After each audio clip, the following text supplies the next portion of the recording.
Mahal pa rin daw nitong si Rose ang ex-jowa niya na si Ron.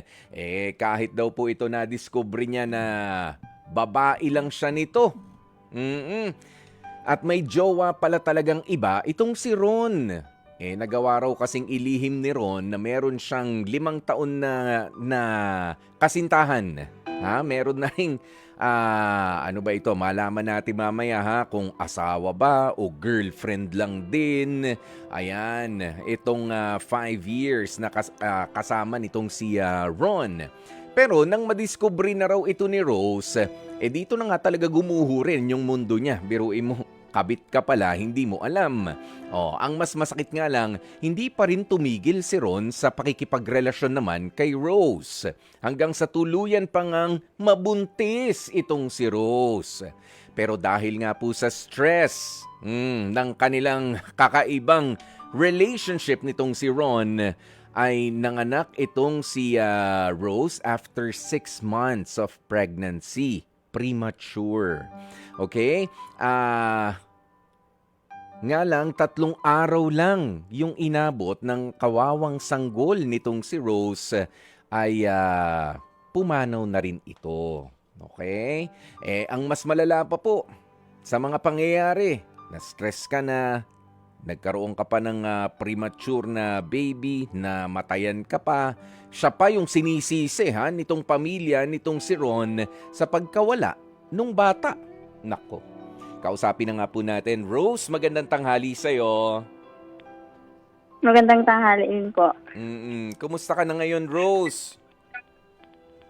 Medyo okay po yun na po yung kalagayan ko ngayon, pati pakiramdam ko. Oo. Kasi ganito, Rose, sa loob ng, gano'n na kayo katagal na magkarelasyon nitong si Ron? 1 year po.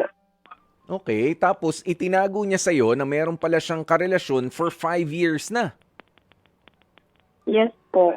Paano ka nalusutan nun sa isang buong taon? Wala kang kaalam-alam, walang clue na ikaw pala ay kabit na hindi mo namamalayan. Kasi po, yung katrabaho niya, pati pamilya niya, na nakakausap ko na, kilala din po ako lahat, ng lahat. Tapos, Okay. inuuwi din naman ako sa bahay nila, kaya pakiramdam ko, ako lang talaga kasi siguro naman, naisip ko na walang magulang na hahayaan na 2 yung babae ng anak. Naku oo nga medyo malakas din talaga ang loob pala nitong si Ron. Pero kanina nga tinanong ko, ano ba yun? Asawa niya ba? Yung karelasyon niya o girlfriend din? Girlfriend din po. Okay. Anong paliwanag ni Ron? Bakit kayo pinagsabay? At bakit kinailangan pa na makarelasyon ka? Meron na pala siyang girlfriend for 5 years na. Ang paliwanag niya po sa akin, hindi raw naghiwalay daw sila ng babae habang kami. Pero nung nakausap ko yung babae, never daw sila naghiwalay ni minsan. Okay, ang mga tinitirhan ninyo nitong si Ron, magkalapit lang kasi mas madalas kayo nagkikita Yung si babae, papaano? Ganon din daw ba nangyayari sa kanila? Inihaharap din siya sa mga kaibigan, sa mga kamag-anakan nitong si Ron? Opo. Yes po, inarap din po siya. Tapos kilala naman ng pamilya niya, nadadala niya rin pala sa bahay nila kapag wala ako doon. Oh, aba, malapit lang din sa inyo. Malayo naman po yung babae, malayo naman. Pero sinusundo niya yung babae. Okay, sige. Pero eto naman ang tatanungin ko sa'yo, Rose. Bakit naman nung nalaman mo na ikaw pala ay kabit lang nitong si Ron, 'di ba? Actually, hindi naman kabit. Parehas kayong girlfriend, 'di ba? Pero ikaw yung pangalawa ikaw yung pangalawa. Hindi ka pa bumitiw. Opo. Ba't hindi ka pa bumitiw? Hiniling ko lang po na maubos lang ako. Hintayin niya lang na maubos ako. Tapos ako na yung kusang aalis sa kanya. Maubos ang Yung pagmamahal ko sa kanya. Hanggang sa kaya ko nang umalis. Kasi nung time na yun, parang pakiramdam ko, sobrang sakit talaga na hindi ko pa kayang bitawan na kaya ko pang magpatawad ulit. magpapatawad ka pa ulit. Tapos, iba yung nangyari. Nabuntis ka. Opo, nabuntis ako. Tapos, nung nabuntis na ako, inalagaan niya din naman ako nung una. Pinakita niya sa akin kaya siguro hindi ko nahalata na may iba kasi lagi niya akong sinusundo. Tapos, tuwing gabi naman may trabaho pa ako noon. Tapos, pagkagabi magkasama naman kami lagi. So, binibigyan niya naman sa akin yung cellphone niya. Wala naman ako nakikitang mali kasi sa ilang buwan na ilang taon na magkasama kami, gano'n naman ang ginagawa niya. Never naman siya nagtago ng cellphone niya sa akin. So kahit dun, wala kang nalaman. Ibig sabihin, nung mangyari ito, buntis ka pala.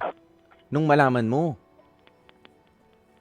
Nung hindi pa po, nung before ko malaman, nag-uusap pa lang kami. Hindi pa naging officially na kami.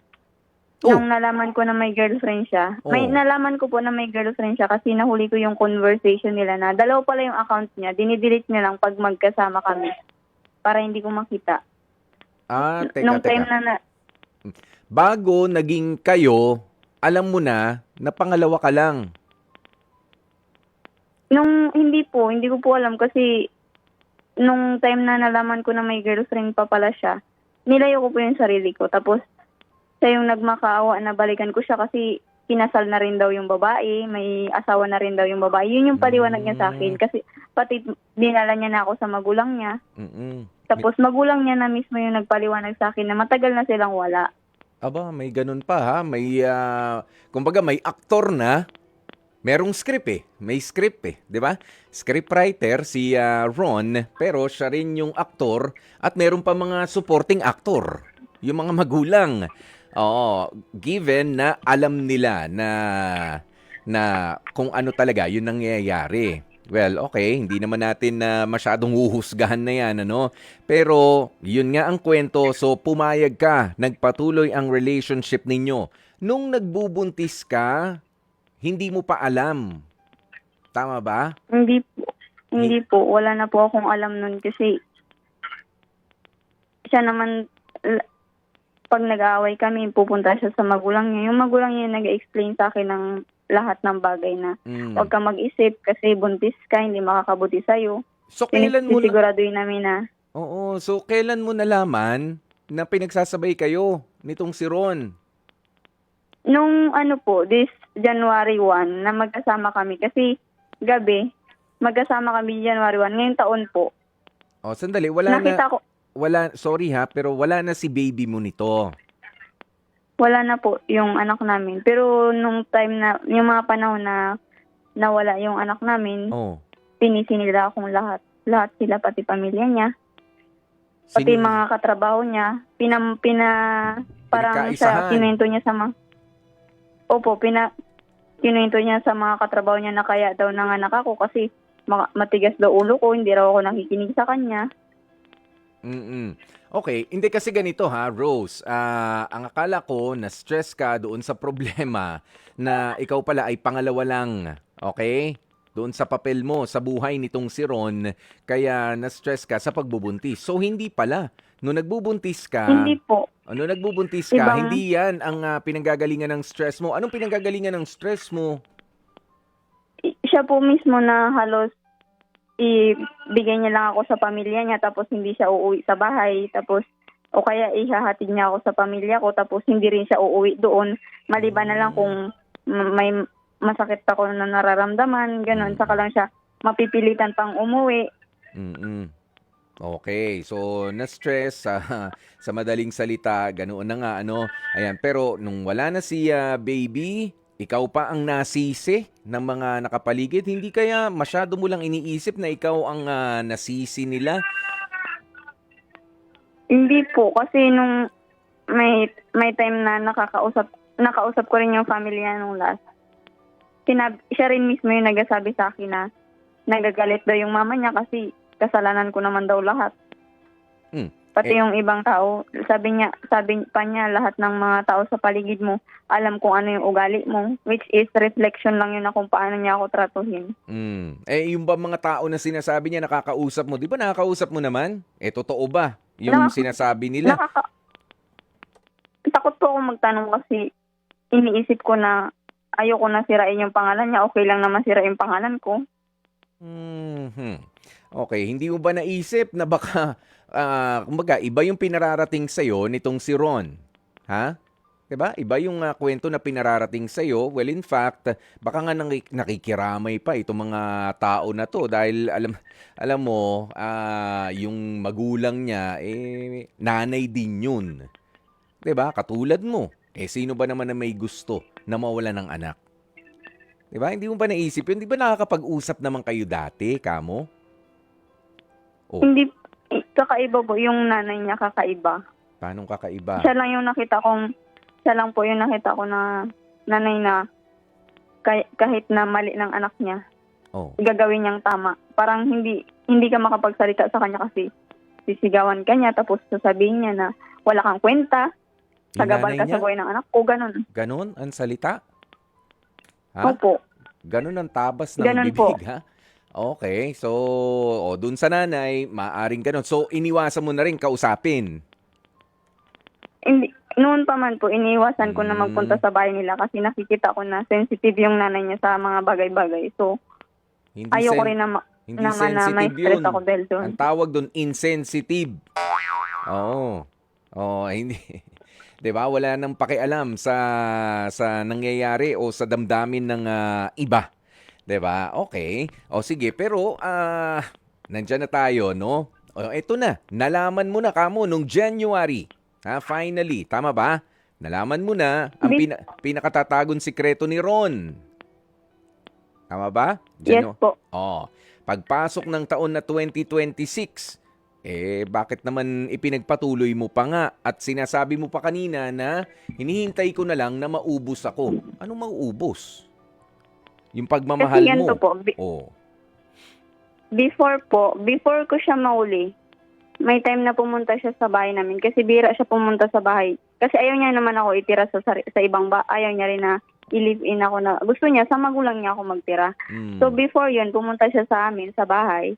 Tapos nung time na nag-inuman sila ng kuya ko, nalasing siya. Tapos parang may nagatulak sa akin na halongkatin ko yung cellphone niya. Tapos dami kong napuntahan na apps hanggang sa nakita ko sa settings na may nakalagay na pangalan ng babae na Madam 14, which is mansari nila ng ex niya. Tapos Madam pala yung tawag niya sa babae. Hinayaan ko kasi tinanong ko siya ng maayos, as in mahinahon. Sabi ko, sino ba yung Madam 14? Sabi niya yung amo niya raw na lalaki. Ganun lang daw pangalan kasi Madam, ha? Pero parang, lalaki. Mm.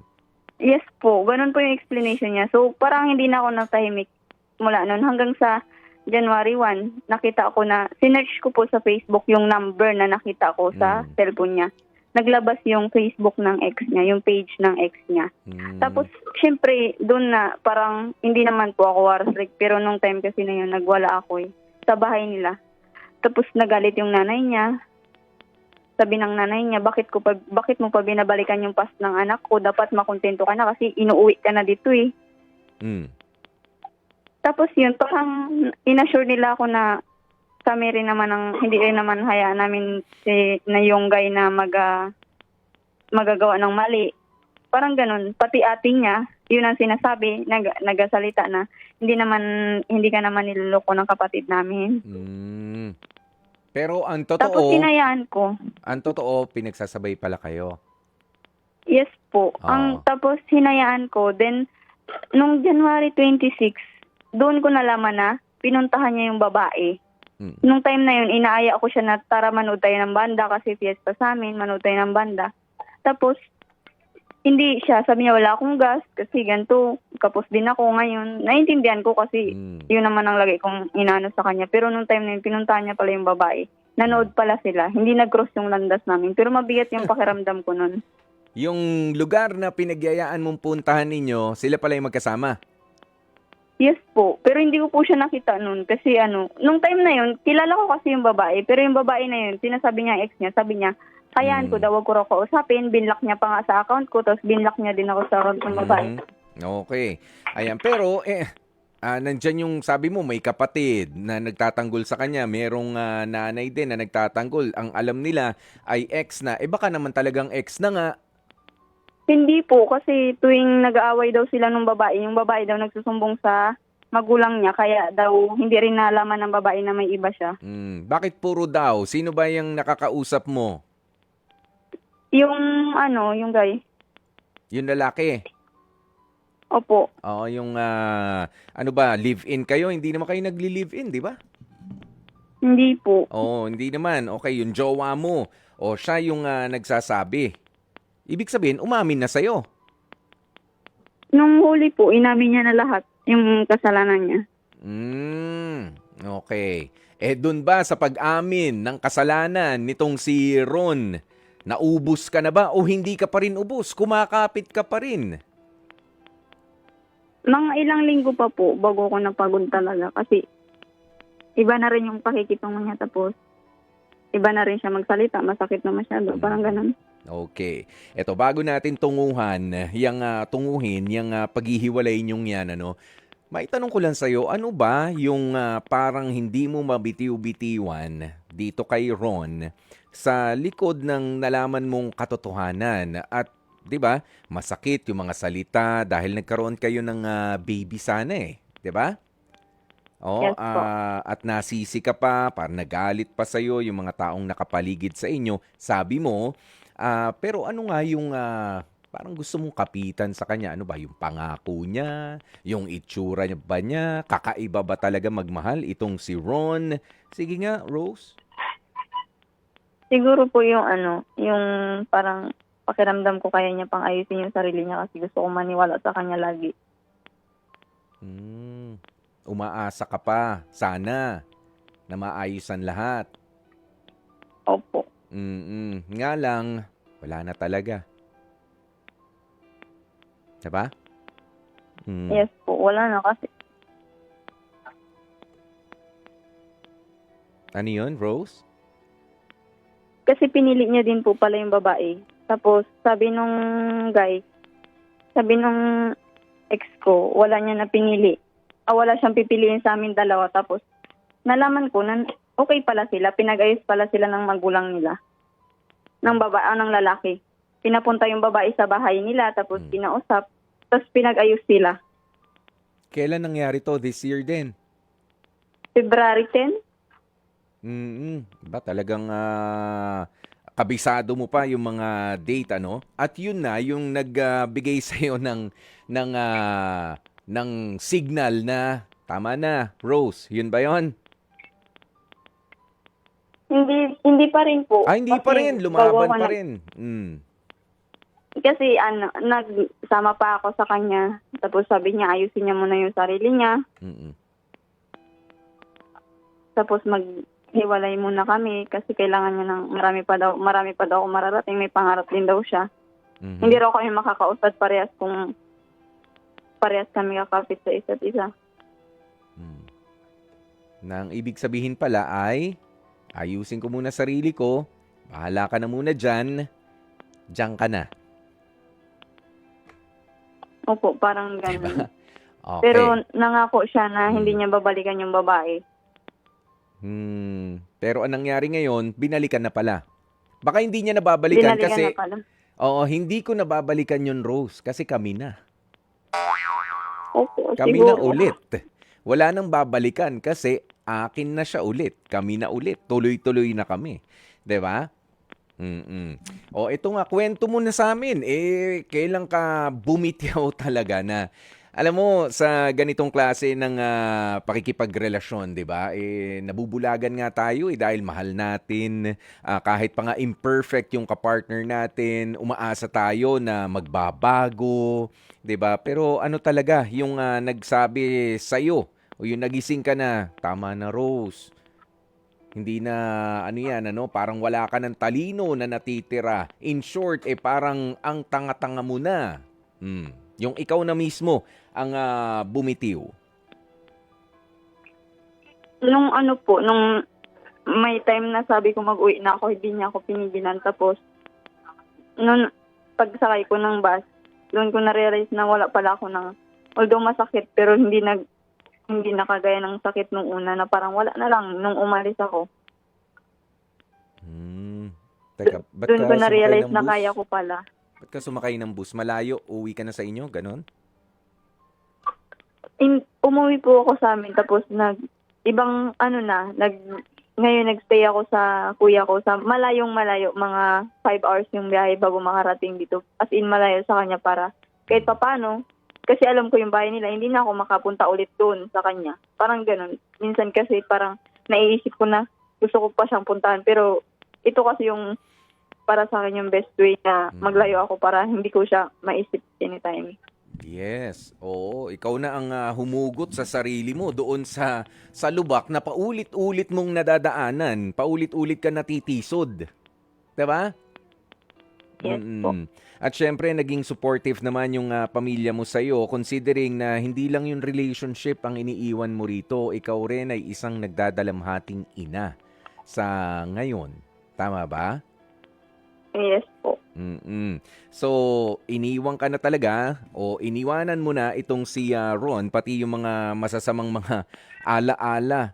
O, kasi alam mo, kapag ka, di ba, katulad niya, nagkaroon ka ng premature baby, namatayan ka at 6 months,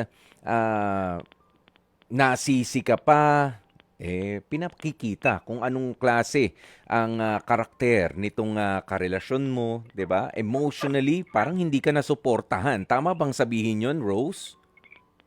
Yes po. Oo, parang walang pakikiramay, bagkus puro pagsisisi pa. Paninisi pala o yung ibinigay sa pati ng mga taong nakapaligid sa kanya. Opo. Mm. Okay. O sige. Sa ngayon ba meron ka pang gustong mensahe na iwanan para dito naman kay Ron? Siguro po, sana hindi na siya manakit ulit ng babae kasi hindi lang naman niya isang beses niloko yung girlfriend niya pala. Dati pa niloloko niya na yung babae. Binabalikan lang siya ng babae. Sana hindi niya nagawin yun ulit. Huwag siya manakit ng babae kasi may mga kapatid siya ng babae na ganun din yung sitwasyon sa ginagawa niya sa babae niya. Mhm. Sana maging aral sa kanya na ganun. Yan, wag na gawing hobby, ano? O yung magchi-chicks, tapos bahala ka na dyan kapag ka ayaw na. 'Di ba? Kasi pwede naman talaga magpaalam ng maayos. Tama? Opo. Magiging masakit, pero Opo. at least alam mo kung nasa na ba ako sa'yo. May relasyon pa ba tayo o wala na? Hindi yung unti-unti. 'Di ba? Na para bang binibitiwan ka, pero kapag kakaharap ka, feeling mo kayo pa. 'Di ba? Napaka-mixed nung signals. Pero dito sa pangyayaring ito, Rose, I hope ikaw naman ay unti-unti ring bumangon. Nasaan ka ba ngayon? Nandiyan ka pa sa lugar ng kuya mo? Yes po, dito po ako kasi dito nakakausap ako ng maayos. Saka hindi ako naboboring dito. Oo. Ikaw ba ay meron namang pinagkakaabalahan sa buhay? Wala po sa ngayon. Oo, pero mas maganda na magkaroon din ng pinagkakaabalahan sa buhay, para alam mo na unti-unti yung proseso ng paglimot doon sa parang madilim talaga na nakaraan. 'Di ba? Lalo na yung naudlot mo na pagiging ina sana last year. Okay? Opo. Oo, ikaw naman ba ay tanggap mo na yung nangyaring 'yan? Hindi po. Hindi po madali kasi tanggapin yun. Pero iniisip ko na lang na siguro kaya nalaman ko lahat kasi para ipamukha sa akin na hindi lang nandun yung buhay mo. Marami ka pang malalaman. Marami ka pang matututunan in the future. Kailangan mo lang maging matibay para maging okay ka sa future. Pero ikaw ba, Rose, sigurado ka na hindi ka na babalik kay Ron, ha? At isusuong mo na naman yung sarili mo para masaktan? Hindi na po. Actually, pag iniisip ko na, siguro may rason kung bakit hindi para sa akin yung tao. Kasi kung babalikan ko pa, uulitin niya lang yun. Kasi yung lalaki hindi naman nagbabago yan kapag binalikan mo eh. Nagbabago lang yan siya kapag na-realize niya na mali na yung ginagawa niya. Pero siguro hindi pa sa ngayon. Hindi niya pa marirealize yun kasi akala niya masaya lang yung buhay dapat. Ayan, gusto lang pala, happy-happy lang itong si Ron. Ganun ba siya na tipo ng karelasyon? Ayaw niya po ng hirap. Parang ayaw niya na nahihirapan siya sa mga bagay-bagay. Pag nahihirapan na siya, itatakwil niya na. Parang ganun. Kapag nagpahirap na sa kanya yung tao, ayaw niya na. Parang ganun. Iiwan na. Hindi hindi po siya marunong mag-face ng mga reality na parang ganun talaga yung buhay. Sa kanya hindi. Hanggat kaya niyang iwasan, iiwasan niya. Okay. Lalo na pagdating sa mga responsibilidad. 'Di ba? Opo. At nakita mo na yan, ha? Kasi ganito, Rose, gusto ko lang nalinawin sa'yo at sa isipan mo talaga na once na nag-decide ka na iwan itong taong lalo na, 'di ba? Hindi kanya sinamahan, hindi kanya dinamayan nung panahon na dapat kayong dalawa bilang mga magulang sana yung hindi nagiiwanan nagsusuportahan doon sa pangyayari na nawala ang inyong baby, 'di ba? Ito ang pinili niya, mag-uwi sa iyo na mag-uwi ng mga balita na nagagalit si nanay kasi pinabayaan mo yung sarili mo. At siya rin naman kinikwento na hindi mo pinag-igi yung pagbubuntis para sa anak ninyo. 'Di ba? Sa mga kaibigan niya, ikinakalat niya. Kaya please, Opo. Rose, ito yung tao na dapat ay iwasan mo na. Hindi siya para sa iyo. I'm not saying na siya ay masamang tao. 'Di ba? Pero yung ipinakita niya sa pagkakaalam ko at sa pagkakakwento mo sa relasyon ninyo, napaka-immature pa nitong taong ito. Hindi ito yung pagkakatiwalaan mo ng malaking responsibilidad katulad ng seryosong pakikipagrelasyon, pagbuo ng pamilya. Hindi ito yun. Hindi siya yun. Okay? Maaring magbabago siya, pero kahit wala ka na dun sa eksena, pwede siya magbago. Opo. Yung gugustuhin niya na rin talaga. Kaya naman, kung makatulong nga rin sa'yo, yung paglayo mong yan, okay? Ituloy-tuloy mo na muna. At huwag kalimutan din na pasalamatan ang mga taong sumusuporta nga dito sa maraming pagsubok na sinusolusyonan ka sa buhay, Rose. Okay? Maraming salamat sa pag-share nitong kwento mong ito, no? Opo. Okay. Maraming salamat din po. Oo, Rose. Ayan, at syempre, mahalaga nga po rin sa amin, yung ma-educate yung ibang mga nakikinig sa atin, na kapag talaga tayo ay inuna, di ba, yung panghihinayang doon sa relasyon, sayang naman kasi ganito kami o kasi mahal ko siya, kasi ganito. Alam mo yon, yung parang ang bababaw lang nung dahilan. Alam mo na meron ng dahilan para iwanan, bitiwan yung isang tao na karelasyon mo, ayaw mo pang gawin. 'Di ba? Isinasabay ka na sa ibang girlfriend niya. O kaya naman, ang dami ng mga salita, mga hindi magaganda na mga gawa galing sa mga kaibigan niya at doon din mismo sa pamilya, hindi ka nangatanggap. Sige ka pa rin. Isinisiksik mo pa rin yung sarili mo. 'Di ba? Kaya sana, 'di ba, itong kwentong ito ni Rose sa atin, ay pumili tayo ng mga tao na tunay na magmamahal sa atin. Yung dadamayan tayo sa pagdating ng mga problema, hindi yung sisisihin tayo dahil may problema na. Hindi yun ang tamang pagtrato sa karelasyon. 'Di ba? Alam mo may problema, anak nyo nga yung nawala 'di ba? Kinuha sa inyo, hindi paninisi ang kailangan, pagdadamayan, 'di ba? At lalong mahigpit na pagmamahalan sana. Nga lang hindi. Pero ito rin ang nagbigay daan kay Rose para nga mapili muna ang kanyang sarili kesa doon sa lalaking minsan niyang kinabaliwan na si Ron. Mga kapatid, dito tayo sa totoo. Dito na tayo sa True FM. Mag-subscribe at mag-follow na sa social media accounts at True Network PH sa FB, Instagram, X na dating Twitter, YouTube, TikTok, and podcasts.